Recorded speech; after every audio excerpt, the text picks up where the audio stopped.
Karin Catherine Waldegrave. Pada sekitaran tahun 2010, ada sebuah akun Facebook aneh bernama Karin Catherine Waldegrave.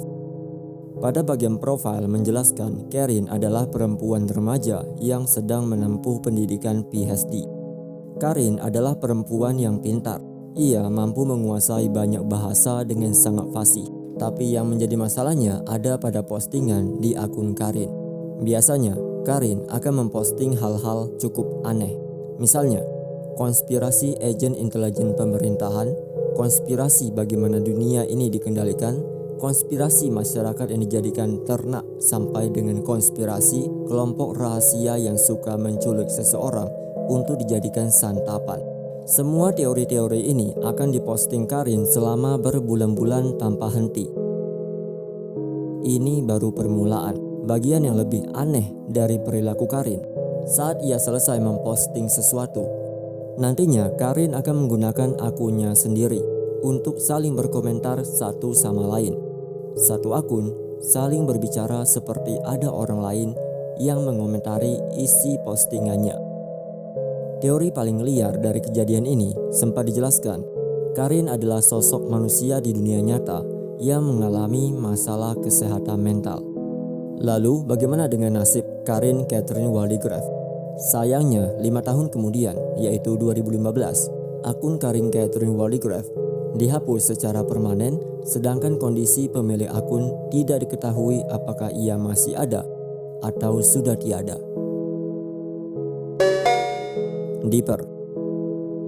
Deeper adalah akun YouTube misterius yang menyimpan berbagai cerita disturbing. Tentu kalian tidak akan bisa menemukan hal-hal yang normal di dalam video buatan Deeper.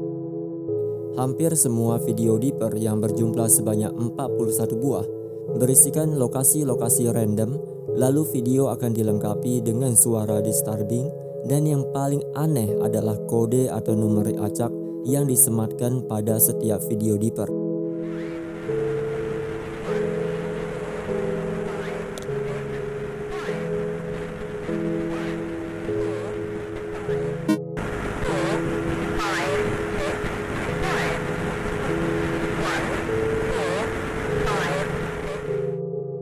Rumornya, kode atau numerik ini adalah lokasi GPS tempat sang pemilik akun melakukan aksi bejat sampai dengan tindakan brutal menewaskan nyawa manusia yang telah ia culik ke 4 lokasi di dalam video.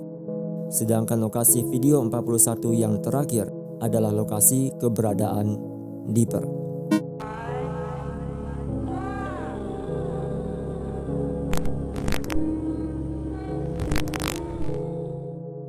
Setelah kode enkripsi video ke-41 diperiksa, banyak yang berteori ini adalah video terakhir Deeper karena ia telah meninggal akibat penyakit yang ia alami. Lalu cerita Deeper pun berakhir pada video ke-41. Apakah ini nyata? Jawabannya tidak dapat dipastikan. Karena semua teori mengenai korban-korban penculikan dan penganiayaan brutal yang dilakukan Deeper tidak dapat dikonfirmasi. Belum lagi identitas Deeper tidak diketahui sampai ia meninggal. Yavete Bridal Formal. Yavete Bridal Formal merupakan sebuah situs web komersil yang menjual pakaian gaun pengantin. Tapi anehnya, saat kalian mencoba mengklik salah satu gaun pengantin, kalian tidak akan dibawa ke halaman gaun yang akan dibeli. Kalian akan dibawa ke halaman aneh. Semakin kalian mencari tahu, nantinya kalian akan menemukan semakin banyak postingan aneh mengenai teknik mind control, pemerintahan yang kotor dengan uang rakyat, adanya pembangunan lab rahasia di sebuah terowongan, adanya kelompok masyarakat rahasia, sampai dengan keberadaan UFO yang dijelaskan ada di Meksiko. Singkatnya, Yavete Bridal Formal adalah web jualan berkedok konspirasi. Lake City Quiet Pills. Kalau tadi kita membahas Yavete Bridal Formal berisikan teori konspirasi, LCQP bukan sekedar konspirasi, melainkan web yang sengaja dibuat pada tahun 2009 dan berakhir operasi pada tahun 2012 karena terlalu disturbing. LCQP memiliki tampilan sederhana, web berkedok foto uploader yang sengaja dirancang untuk mengelabui para pengguna anonim. Tapi bagi para pengguna veteran yang memahami kengerian web ini, mereka akan menemukan halaman web sebenarnya. Di dalam web ini akan ada sebuah kotak box komunikasi permintaan yang bisa digunakan oleh seseorang untuk menyewa para pembunuh bayaran. Pengguna diwajibkan menulis nama target, lokasi, waktu, dan kode sandi rahasia antar pengguna yang saling berinteraksi. Ceritanya, ada salah satu pengguna Reddit, You Religion of Peace, mengaku ia adalah seorang mantan tentara militer yang sudah pensiun. Ia menceritakan pernah menemukan bukti kengerian di dalam Lake City Quiet Pills, termasuk temuannya yang melibatkan insiden di dunia nyata. You Religion of Peace menjelaskan, ada percakapan antara pengguna anonim yang menawarkan kontrak pembunuhan anggota Hamas pada tahun 2010. Kemudian ada juga kode sandi paling disturbing. Kalimat barusan adalah kata sandi untuk membunuh target yang berlokasi di Lake City. Google Translate Mystery. Google Translate Mystery adalah fenomena aneh di mana para pengguna sekitar tahun 2010 melakukan pencarian kata kunci acak di mesin pencari Google. Kata-kata yang dimasukkan adalah kalimat random, tapi Google melakukan pencarian dan menerjemahkan kalimat tersebut menjadi sebuah frasa kalimat yang tidak menyenangkan, seperti pernyataan tentang adanya kiamat, referensi mengenai perang, kalimat minta tolong, bahkan kalimat-kalimat yang membuat pengguna merasa merinding. Aku mengawasimu, kami akan datang. Heaven's Gate Website. Heaven's Gate website adalah website aneh yang didirikan oleh sekte bernama Heaven's Gate. Semua bermula pada tahun 1997. Kelompok ini mendirikan sekte Heaven's Gate karena melihat komet Hale-Bopp yang jatuh dari angkasa. Disinilah kepercayaan aneh pun muncul.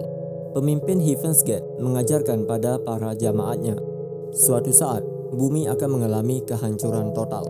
Tapi ada satu entitas yang bisa menyelamatkan umat manusia, yaitu alien. Mereka percaya ketika ada komet yang melintas, komet ini digunakan sebagai alat transportasi yang digunakan oleh para entitas alien. Mereka juga percaya manusia-manusia yang terpilih suatu saat akan dibawa oleh alien menaiki komet Hale-Bopp dan dibawa menuju alam surga. Kepercayaan ini terus dianut oleh Heaven's Gate sampai muncul sebuah tragedi paling disturbing.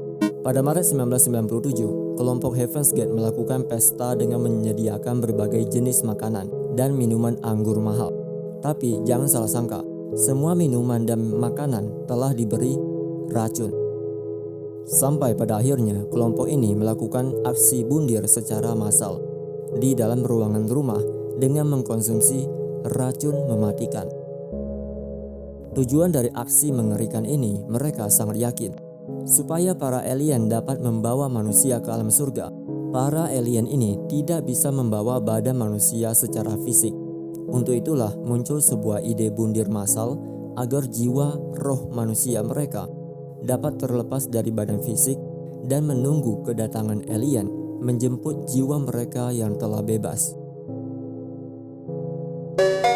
Indian Lake Project. Indian Lake Project adalah web pribadi yang ditulis secara langsung dengan penulis pena sebagai John. Dalam ceritanya ini, John menemukan sebuah kotak logam besi dengan kondisi berkarat saat ia sedang mendaki di dekat Danau Indian. Pada saat kotak box besi ini dibongkar, John menemukan beragam gulungan film, foto-foto, serta dokumen usang yang berisikan informasi sangat mengerikan. Di dalam dokumen tertulis, ada sebuah fasilitas penelitian rahasia yang diberi dengan kode sebagai Indian Lake Project. Salah satu penelitian yang disebutkan yaitu pada tahun 1950, Indian Lake Project menjalankan operasi rahasia yang melibatkan eksperimen pembedahan pada anak di bawah umur untuk pengembangan vaksin. Indian Lake Project memiliki banyak teori konspirasi. Salah satunya, Indian Lake Project dikaitkan sebagai salah satu program eksperimen mengerikan yang pernah dilakukan pada era Perang Dingin selain MK Ultra. Wyoming Incident. Wyoming Incident adalah cerita ARG horor yang melibatkan pembajakan stasiun televisi. Wyoming today, making him the first to visit in preparation for the 2008 general election. Republican President. Selama waktu pembajakan akan ditampilkan foto-foto aneh serta suara tidak menyenangkan yang akan didengar oleh para penonton. Lalu akan ada juga pesan teks singkat yang berisikan kalimat-kalimat tidak jelas.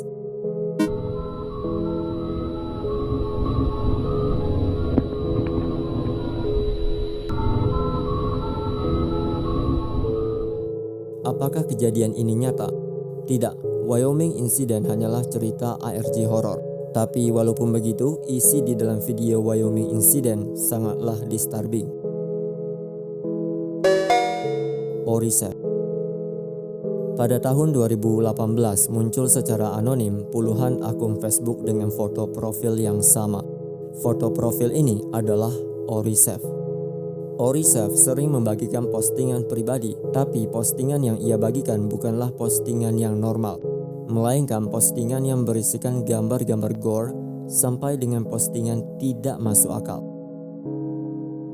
Salah satu postingan paling disturbing Oricef adalah pengakuannya kalau ia sangat ingin dikremasi sebelum suaminya. Lalu Oricef juga memperkenalkan seseorang bernama Davine.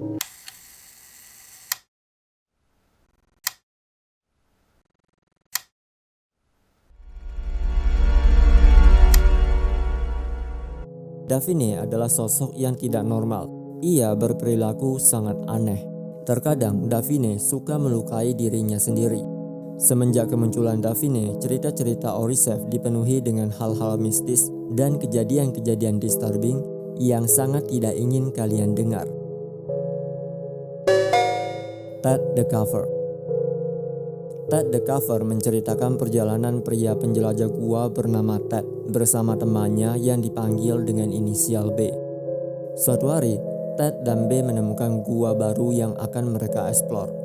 Ted sangat bersemangat, begitu juga dengan sahabatnya. Sampai suatu hari, mereka berdua nekat mengeksplor gua baru tanpa memahami struktur medan gua dan tidak memperhatikan keamanan gua tersebut.